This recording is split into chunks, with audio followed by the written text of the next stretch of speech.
नमस्कार, स्वागत करते हैं आप सभी का एजुकेशन केयर 6 में और रुख करते हैं बिहार की तरफ। बिहार में नई वैकेंसीज आ रही हैं। नई वैकेंसीज का अपडेट हम आप तक पहुंचा रहे हैं अपने चैनल के माध्यम से।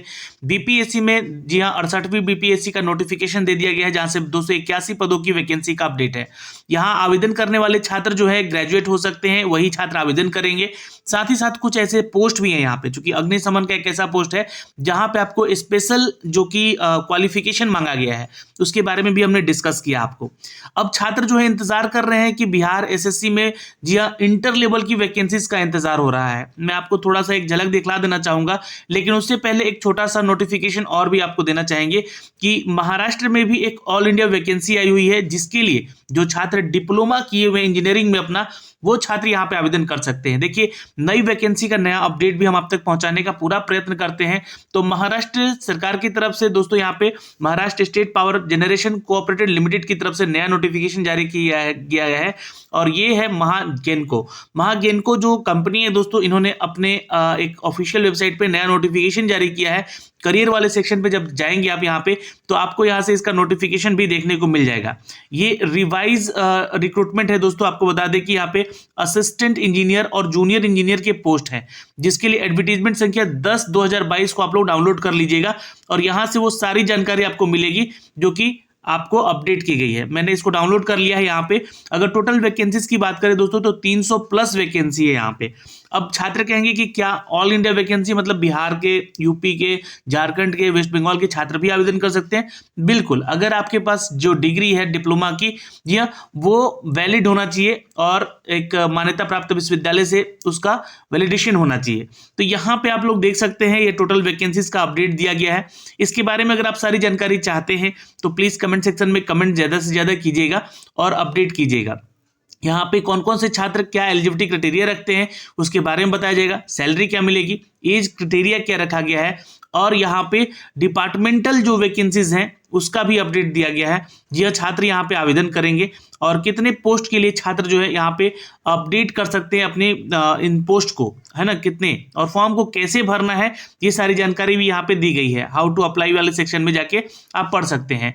साथ ही साथ दोस्तों यहाँ पे जो भी अपडेट दी गई है इस नई नोटिफिकेशन को लेकर हम आप तक साझा करेंगे, लेकिन ज़्यादा से ज़्यादा आप कमेंट कीजिएगा तो यहाँ पे, अन्यथा ये नोटिफिकेशन मैं आपको टेलीग्राम पे भी शेयर कर दूंगा, वहां से आप खुद से भी पढ़ के इसके लिए आवेदन आप कर सकते हैं। तो अब चूंकि ये जो वैकेंसी का अपडेट है, ये जो वीडियो बना रहा हूं मैं आपके लिए बिहार एसएससी इंटर लेवल परीक्षा को लेकर, जहां पे छात्र काफी समय से इंतजार कर रहे हैं और आखिर नोटिफिकेशन आने में देरी के होने का क्या कारण है अभी मैं आपको बताऊंगा इस वीडियो के माध्यम से। एक न्यूज अपडेट है, यहाँ पे कौन कौन से विभाग में कितनी वैकेंसीज हैं इसके बारे में जानकारी देंगे और कुल कितने पदों पर यह भर्ती आएगी और कब आएगी इसके बारे में जानकारी देंगे। तो सबसे पहले तो मैं वो जो जॉब अपडेट दिए गए थे उनके बारे में थोड़ा सा अपडेट दे देना चाहता हूं यहाँ पर, कि द्वितीय इंटर स्तरीय परीक्षा के लिए जो जरिया है यहाँ पर बिहार एसएससी, वही यहाँ पे आपका नोटिफिकेशन आउट करेगा। लगभग 2649 पदों की नियुक्ति करेगा। आपको बता दें कि कुछ दिन का पहले का ये न्यूज अपडेट है, जहां पर नगर विकास विभाग में सर्वाधिक करीब 2188 निम्न वर्गीय लिपिक यानी कि जो एलडीसी पोस्ट के लिए यहाँ पे नियुक्ति बताई गई थी। और वो कौन कौन से विभाग, जैसे कि श्रम संसाधन विभाग में आशु लिपिक की रिक्रूटमेंट है जहाँ पे 16 पद है। पर्यावरण और वन जलवायु परिवर्तन विभाग को लेकर आशु लिपिक के 12 पद है।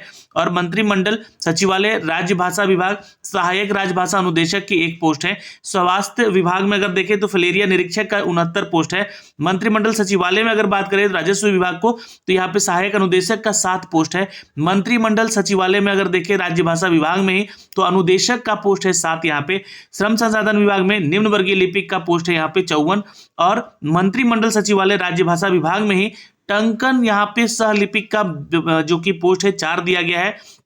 यही नहीं दोस्तों, यहाँ पे आपको बता दें कि अभियोजना निदेशालय गृह विभाग है, क्योंकि यहाँ पे निम्न वर्गीय लिपिक का भी जरूरत पड़ता है। क्लर्क की वैकेंसी है, 69 पोस्ट है। अल्पसंख्यक कल्याण विभाग जहाँ पे निम्न वर्गीय लिपिक के लिए 75 पोस्ट है। परिवहन विभाग जहाँ पे निम्न वर्गीय लिपिक के लिए 79 पोस्ट है। खान और भूतत्व विभाग जहाँ पे निम्न वर्गीय लिपिक के लिए 58 पोस्ट है। नगर निकाय और सह आवास विभाग में भी यहाँ पे करीब देख सकते हैं, यहाँ पे 8188 पोस्ट अलग से ही दिए गए हैं। ये नगर विकास विभाग को लेकर यहाँ पे ये रिक्रूटमेंट सारी जारी की गई थी और बोला गया था कि बिहार एसएससी की ओर से इस इसका जो अपडेट है इसी महीने के अंत तक आ सकता है, यानी कि ये जो न्यूज़ है ये आपका जून का ही अपडेट है।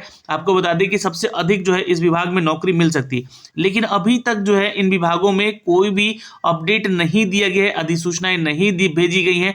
ये सारी रिक्तियां हैं और इन रिक्तियों के बारे में बताया जाता है कि जैसे कि कोई भी विभाग जो है अपना अगर नोटिफिकेशन जारी करता है, बताता है कि हमारे पास इतनी वैकेंसीज है, तो उसकी अधिसूचना भेजनी पड़ती है आयोग को, ताकि आयोग जो है उसका वैकेंसी निकाल सके। ठीक है, और यही नहीं, जो वैकेंसीज अभी आने वाली हैं उनके बारे में विलंबता क्यों हो रही है उसका एक आज अपडेट भी आया हुआ है। तो देखिएगा, ये 21 नवंबर का ही आपका न्यूज़ नोटिफिकेशन है, जहां पे राजस्व और भूमि सुधार विभाग के आदेश पे अभी सभी जिलों ने पालन नहीं किया है। 4 पत्र भेजे गए हैं यहाँ पे, और जिला ने राजस्व कर्मचारी के रिक्त पदों को कोटिवार ब्यौरा उपलब्ध नहीं कराया है। विभाग ने रिमाइंडर भी भेजा, इसकी लापरवाही हो रही है, यह लापरवाही बरतने वाले पदाधिकारियों पर कार्रवाई हो सकती है। राजस्व कर्मचारी के नियमित नियुक्ति के लिए, या नियमित यानी कि परमानेंट जॉब होती है दोस्तों, ध्यान रखिएगा, इसके लिए अधियाचना बिहार कर्मचारी चयन आयोग के भेजी जानी है। इसके लिए राजस्व विभाग ने सभी जिलों के आरक्षण कोटिवार रोस्टर पर अपडेट भी मांगा है। तो अभी तक तो हमने अन्य विभागों की बात की है, लेकिन जब राजस्व विभाग के ऊपर बात आती है तो ये मामला यहीं अटक जाता है, क्योंकि इसमें अगर हम बात करें तो 8,463 पद हैं यहाँ पे, जिनमें से अभी कार्यरत कितने हैं, तो 4,325 पोस्ट जो है कार्यरत है, यानी कि उन पदों पर बहाली की जानी है। ठीक है, ये पद हैं भरे हुए, और अभी वैकेंसीज कितनी है यहाँ पे इस विभाग में सिर्फ, है ना, राजस्व और भूमि सुधार विभाग में, तो 2616 पदों पर बहाली अभी की जानी है। हालांकि जिलों से रिक्तियों का ब्यौरा मिलने पर यह संख्या घट बढ़ भी सकती है, ऊपर नीचे कुछ हो सकता है, लेकिन यहाँ पे बोल दिया गया है सीधा सीधी बात आयोग को कि आप 15 दिन के अंदर इनकी अधिसूचनाएं भेजें, नहीं तो ये रिपोर्ट किया जाएगा, और रिपोर्ट होगा तो फिर आयोग के ऊपर रिपोर्ट होगा, इनके पदाधिकारियों के ऊपर रिपोर्ट होगा। देखिए, राजस्व और कर्मचारी रिक्तियों के संबंध में सभी डीएम को अगस्त, सितंबर और अक्टूबर में ही पत्र भेजा गया था। पत्र में राजस्व कर्मचारी की रिक्तियों से संबंधित आरक्षण कोटिवार रोस्टर एक प्रारूप में विभाग को 15 दिन के अंदर भेजनी है।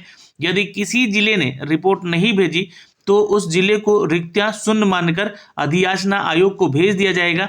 और बिहार में राजस्व पदाधिकारी के करीब 8,463 पोस्ट हैं, जहां पे 4,325 कार्यरत हैं, यानी कि भरे हुए हैं, और अभी भी 2,616 पोस्ट जो हैं ये रिक्त हैं, जिसका ब्यौरा मांगा गया है दोस्तों।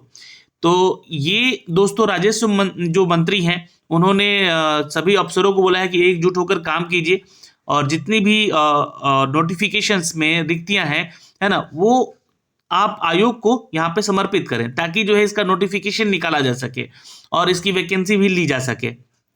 तो ये अभी देखिए विलंबता हो रही है इस विभाग को लेकर, राजस्व विभाग को लेकर, इसलिए ये वैकेंसी आने में तो विलंब हो रही है। पहला चीज तो कारण पता चल गया, कब तक आने की संभावना है यहाँ पे, तो अगर हम बात करें तो 15 दिन के अंदर भेजनी है। तो हो सकता है कि 15 दिन ना हो सके, ये पूरा महीना ले लीजिए। अगर आपके पास नवंबर तक जो है अगर सारी चीजें पहुंच जाती है तो इट मे बी कि दिसंबर में आपका बहाली का प्रक्रिया आ रहा है दोस्तों, बिहार एसएससी सीजीएल को लेकर, जहां पर राजस्व भूमि सुधार में 2600 पोस्ट हैं। तो वहीं पर अगर हम बात करें अन्य विभागों की, तो अन्य विभागों में कुल मिलाकर जो है 2649 पोस्ट यहाँ भी है। तो यानी कि आपके पास लगभग जो है 4,000 या 4,500 कह लीजिए, ये वैकेंसी अपडेट की जा सकती है बिहार एसएससी सीएचएसएल को लेकर। सीएचएसएल में बहुत सारे ऐसे विभाग हैं जो कि अपनी रिक्तियां देते हैं। ये इंटर स्तरीय परीक्षा होती है दोस्तों, इंटर स्तरीय परीक्षा के आधार पे इनकी रिक्रूटमेंट की जाती है।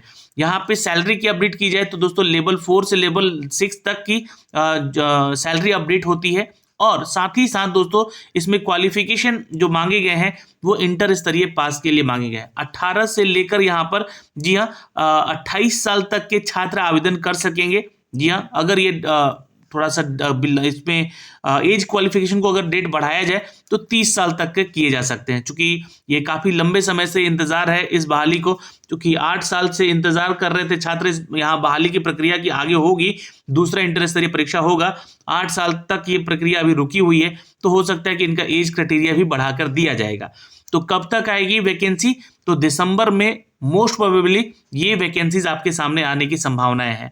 तो एक छोटा सा अपडेट था दोस्तों, लेकिन जो भी छात्र, मैं आप सभी से कहना चाहूँगा कि इस वैकेंसी को जरूर भरें, जो छात्र यहाँ पे डिप्लोमा कर रखे हैं, है ना, डिप्लोमा है या और अपने स्ट्रीम में मैकेनिकल में या इलेक्ट्रिकल में या इंस्ट्रूमेंटेशन में, तो आप यहाँ पे आवेदन जरूर कीजिएगा। आप लोग के लिए बेहतरीन ऑफर है। एज क्राइटेरिया यहाँ पे 38 साल रखा गया है, ठीक है। और जो भी लोग जॉब में हैं ऑलरेडी, वो चाहते हैं कि इस विभाग में आके जॉब करना, तो उनके लिए एज क्राइटेरिया में छूट भी है, यहाँ पे दिया गया है, सारी डिटेल दी गई है।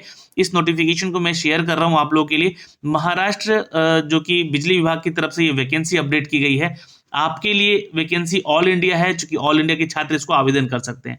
जो पोस्ट नेम है असिस्टेंट इंजीनियर का और जूनियर इंजीनियर का पोस्ट है यहाँ पे, जो कि आप लोग यहाँ पे टोटल वैकेंसीज देख सकते हैं, ये सारी कैटेगरी वाइज।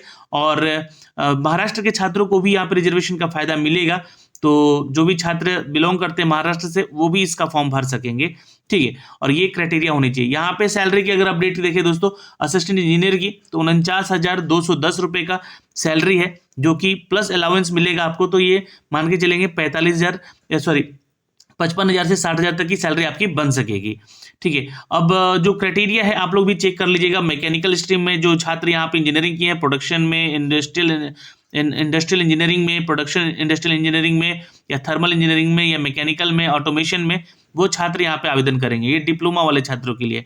डिपार्टमेंटल कैंडिडेट जो है यहाँ पे ध्यान रखेंगे 5 साल का सर्विस एक्सपीरियंस दिखलाएंगे, जो डिपार्टमेंटल से आवेदन करेंगे, लेकिन आउटसाइड के लिए यहाँ पे कोई एक्सपीरियंस नहीं मांगा गया है। तो ये छात्र सभी के लिए आवेदन करने के लिए अच्छा अपॉर्चुनिटी है। जूनियर इंजीनियर का जो पोस्ट है दोस्तों, यहाँ पे आपको मैकेनिकल, इलेक्ट्रिकल और इंस्ट्रूमेंटेशन स्ट्रीम के लिए दिया गया है। यहाँ भी कोई एक्सपीरियंस नहीं लगेगा, लेकिन जो डिपार्टमेंटल छात्र हैं उनके लिए 5 साल का एक्सपीरियंस यहाँ पे काउंट किया जाएगा। 38 साल तक के लिए एज क्राइटेरिया रखा गया है, तो आप आवेदन कीजिएगा। लास्ट डेट जो है आवेदन करने का 17 दिसंबर है। तो कुछ कंडीशंस अप्लाइड हैं यहाँ पे बैकवर्ड क्लास कैंडिडेट के लिए, तो वो भी आप देख सकते हैं। जो कैटेगरी में आते हैं छात्र जो कि महाराष्ट्र से हैं, उनके ही फायदे हो पाएंगे यहाँ पे, तो उनके लिए अलग से अपडेट भी दी गई है। फिलहाल इसके लिए रिगार्डिंग कोई भी आपके डाउट होंगे तो आप कमेंट सेक्शन में कमेंट जरूर कीजिएगा। हम आपके लिए इसके लिए ऑलरेडी एक अलग से वीडियो भी बना देंगे, अगर आप ज़्यादा से ज़्यादा कमेंट किए तो, ठीक है। तो यहाँ पे फीस चार्ज भी दिखा दिया गया है। असिस्टेंट इंजीनियर के लिए 800 रुपये प्लस GST, और जूनियर इंजीनियर के लिए 500 प्लस GST आपका फीस चार्ज लग रहा है दोस्तों, ठीक है। तो अभी के लिए इस वीडियो में इतना ही, मिलेंगे आपसे अगले वीडियो में, तब तक के लिए जय हिंद, अपना ख्याल रखें।